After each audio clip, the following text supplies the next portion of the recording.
శ్రీమద్భాగవతము శ్రీమద్భాగవత గ్రంథానికి నమస్కారం. నిగమకల్పతరోర్గళితం ఫలం సుఖముఖాదమృతద్రవ సంయుతం పిబత భాగవతం రసమాలయం ముహురహో రసికా భువి భావుకాః. శ్రీసుఖయోగీంద్రుల వారికి నమస్కారం. యం ప్రవ్రజంతమనుపేతమపేతకృత్యం ద్వైపాయనో విరహకాతర ఆజుహావ పుత్రేతి తన్మయతయా తరవో వినేదుః తం సర్వభూతహృదయం మునిమానతోస్మి. నరనారాయణులకు, చతుర్ముఖ బ్రహ్మకు, సరస్వతీదేవికి, వ్యాసమహర్షుల వారికి నమస్కారం. నారాయణం నమస్కృత్య నరం చైవ నరోత్తమం దేవీం సరస్వతీం వ్యాసం తతో జయం ఉదీరయేత్. శ్రీమద్భాగవతము 3వ స్కంధములో సూతమహాముని శౌనకాది మహర్షులందరికీ ప్రవచనం చేస్తూ ఇలా చెబుతూ ఉన్నాడు. ఓ మహర్షులారా, శ్రీసుఖ యోగీంద్రుల వారు పరీక్షిన్నరేంద్రుడికి ఈ రకంగా ఉపదేశం చేస్తూ చెబుతూ ఉన్నాడు. ఓ పరీక్షిన్నరేంద్ర, మైత్రేయుడు విదురునికి శ్రీమద్భాగవతాన్ని ఉపదేశం చేస్తూ ఇలా చెబుతూ ఉన్నాడు. హో విదురా, కపిల మహాముని తన తల్లి దేవహూతికి ఉపదేశం చేస్తూ ఇలా చెబుతూ ఉన్నాడు.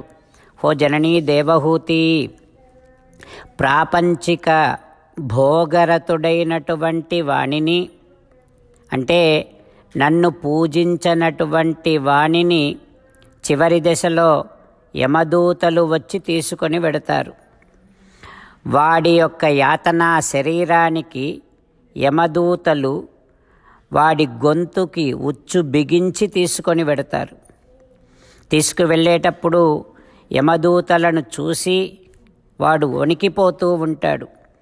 మార్గమధ్యములో పథీ స్వభిః భిక్ష్యమాణః, ఆ యమదూతలు వాడిని కుక్కలతో కరిపిస్తారు.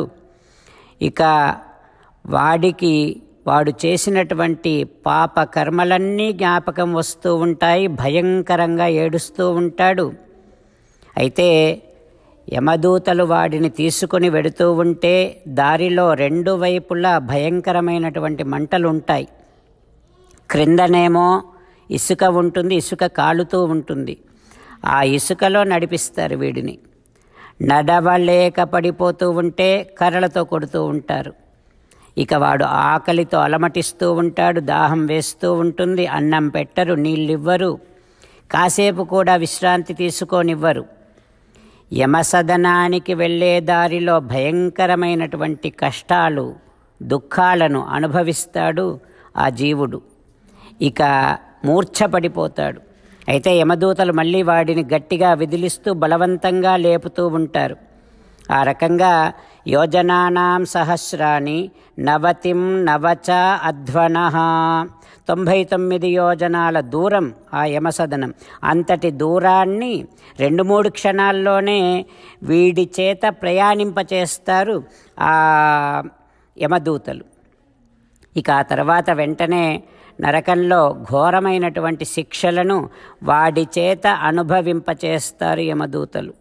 మండుచున్న కట్టెల్లో పడవేస్తారు. తన మాంసాన్ని తానే తినేటట్టుగా చేస్తారు. కొన్నిసార్లేమో తన మాంసాన్ని ఇతరులు వచ్చి తింటూ ఉంటారు. వాడు ప్రాణాలతో ఉంటూ ఉండగానే, వాడు చూస్తూ ఉండగానే వాడి ప్రేగులను కుక్కలు, రాబందులు పీక్కొని తినేటట్టుగా చేస్తారు యమదూతలు.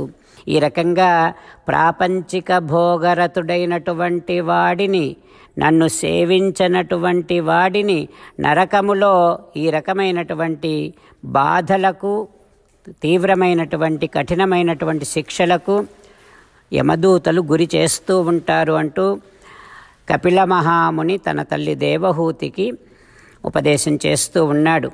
ఆ తర్వాత ఏం జరుగుతుందో రేపు తెలుసుకుందాం. ఓం శ్రీకృష్ణ పరబ్రహ్మణే నమః. ఓం అస్మద్గురుభ్యో నమః. అంతేకాకుండా మనం ప్రతిరోజు శ్రీమన్నారాయణుడికి ఒక 8 పనులు చేస్తాం అని మాట ఇద్దాం. ఎందుకంటే శ్రీకృష్ణ భగవానుడు 18వ అధ్యాయములో 65 నుండి 70వ శ్లోకాల ద్వారా శ్రీమద్భగవద్గీత అంతటికీ సారభూతముగా మనకు 8 పనులు చేయమని చెప్పాడు. అలా చేస్తే చాలు, నేను మిమ్మల్ని అన్ని విధాలుగా రక్షిస్తా అని ప్రమాణపూర్వకముగా ప్రతిజ్ఞ కూడా చేశాడు. అందుకని శ్రీమద్భగవద్గీతను అంతటినీ విన్న తర్వాత అర్జునుడు కూడా చివరకు కరిష్యే వచనం తవ, కృష్ణ నువ్వు చెప్పినట్టే చేస్తా అని అన్నాడు. కనుకనే భగవానుడు అర్జునుడికి అన్ని విధాల విజయాన్ని అందించాడు. మనం కూడా ప్రతిరోజు శ్రీమన్నారాయణుడికి ఆ రకంగానే మాట ఇద్దాం. 8 పనులు చేస్తాం అని మనము మాట ఇస్తే అది అష్టాక్షరీ మహామంత్ర జపము చేసినటువంటి ఫలితాన్ని మనకు ప్రతిరోజు ఇస్తుంది. ఇట్లా మాట ఇవ్వటం కంటే గొప్ప పూజ, యజ్ఞము, తపస్సు మరొక్కటి లేనే లేదు. అందుకని నేను అంటూ ఉంటాను, మీరు మనస్సులో భావిస్తూ ఉండండి.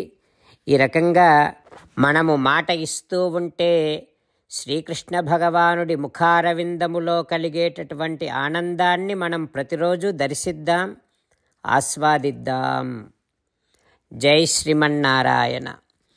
హో శ్రీమన్నారాయణ, నువ్వు చెయ్యమన్నట్టే నేను నిన్నే సంతతము ధ్యానము చేస్తూ ఉంటా. హో శ్రీమన్నారాయణ, నువ్వు చెప్పినట్టే నేను నీ భక్తుడిగానే ఉంటా. హో శ్రీమన్నారాయణ, నువ్వు చెయ్యమన్నట్టే నేను నా విధులను, కర్తవ్యాలను నీ సేవగా, నీ తృప్తి కోసమనే సక్రమంగా నిర్వర్తిస్తూ ఉంటా. హో శ్రీమన్నారాయణ, నువ్వు చెప్పినట్టే నేను నీవాడిని అనే మహావిశ్వాసముతో నీకే నమస్కరిస్తూ ఉంటా. హో శ్రీమన్నారాయణ, మామేకం శరణం వ్రజ, నన్ను ఒక్కడిని మాత్రమే శరణు వేడుకో అని నువ్వే అన్నావు కనుక నేను నిన్ను ఒక్కడిని మాత్రమే శరణు వేడుకుంటా. హో శ్రీమన్నారాయణ, మా శుచః, ఇక దుఃఖించకు అని నువ్వే నాకు భరోసా ఇస్తున్నావు కనుక నేను ఇక దుఃఖించను. హో శ్రీమన్నారాయణ, నువ్వు చెప్పినట్టే నువ్వు నా కోసమని అనుగ్రహించినటువంటి శ్రీమద్భగవద్గీతను ప్రతిరోజు కనీసము 1 శ్లోకాన్నైనా జ్ఞాపకం చేసుకుంటూ శ్రీమద్భగవద్గీతను అనుసంధానము చేస్తూ ఉంటా.